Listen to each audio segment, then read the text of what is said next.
सोचिए हजारों मील दूर वेनेजुएला में कुछ होता है और उसका असर सीधे हमारे मुंबई के शेयर बाजार पर पड़ता है। अजीब है ना। चलिए समझते हैं कि यह सब कैसे जुड़ा हुआ है। तो ये पूरी कहानी शुरू होती है वेनेजुएला की राजधानी काराकस से। यहां अमेरिकी स्पेशल फोर्सेस ने एक बहुत ही बड़ा एक गुप्त ऑपरेशन चलाया। पर असली सवाल तो ये है कि हजारों किलोमीटर दूर हुई इस मिलिट्री एक्शन का, इस सैन्य कार्रवाई का असर हमारी आर्थिक राजधानी मुंबई तक कैसे पहुंच गया। यही वो गुत्थी है जिसे आज हम सुलझाने वाले हैं। तो चलिए सबसे पहले उस घटना को ही समझते हैं जिसने इस पूरे संकट की चिंगारी सुलगाई। इसका नाम था ऑपरेशन एब्सोल्यूट रिजॉल्व। तो तारीख थी 3 जनवरी 2026। अमेरिकी डेल्टा फोर्स वेनेजुएला में घुसती है और वहां के राष्ट्रपति निकोलस मादुरो को गिरफ्तार कर लेती है। अब देखिए, दुनिया को बताया गया कि ये 2020 के नार्को टेररिज्म के आरोपों की वजह से हुआ है, लेकिन सच तो ये है कि 1989 के पनामा हमले के बाद से इस इलाके में ये अमेरिका का सबसे बड़ा मिलिट्री एक्शन था। तो जाहिर है असली इरादों पर सवाल तो उठने ही थे।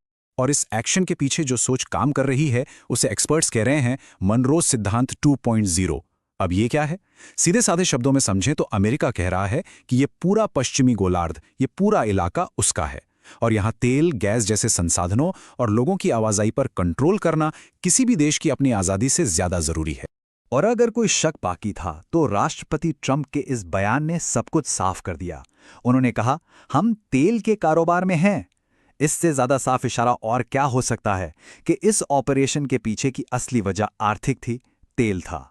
अब देखिए, यहां तक तो सब समझ में आता है, लेकिन इसके ठीक बाद तेल के बाजार में कुछ बहुत ही अजीब हुआ।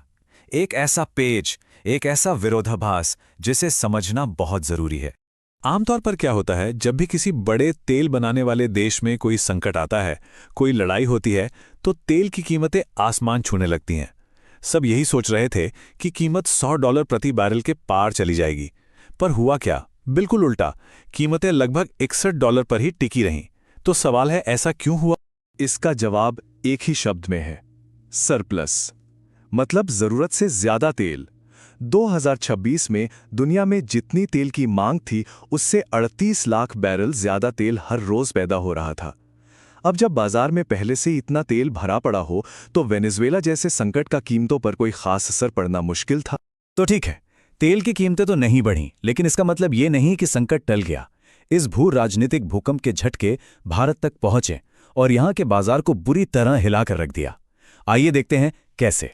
देखिए, इस संकट के आने से ठीक पहले ही भारतीय बाजार की हालत थोड़ी नाजुक थी। साल 2025 में ही विदेशी संस्थागत निवेशकों यानी FIIs ने हमारे बाजार से रिकॉर्ड 1.66 लाख करोड़ रुपए निकाल लिए थे।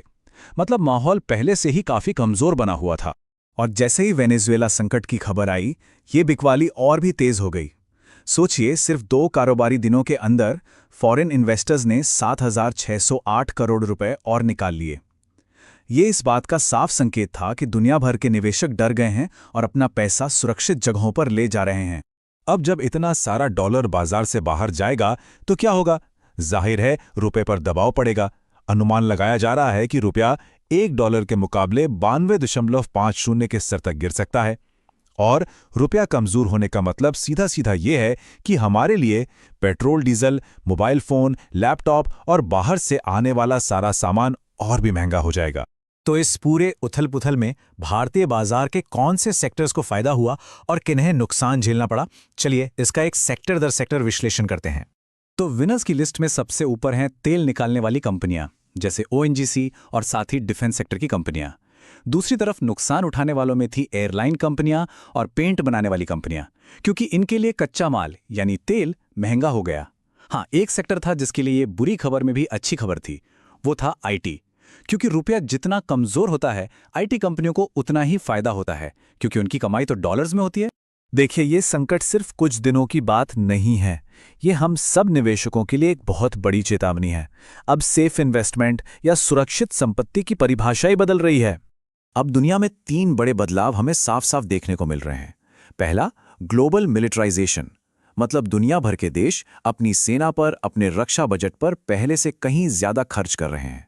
दूसरा, डॉलर का शस्त्रीकरण, अमेरिका अपने डॉलर को एक हथियार की तरह इस्तेमाल कर रहा है और इससे बाकी देश अब डॉलर पर अपनी निर्भरता कम करने की कोशिश कर रहे हैं।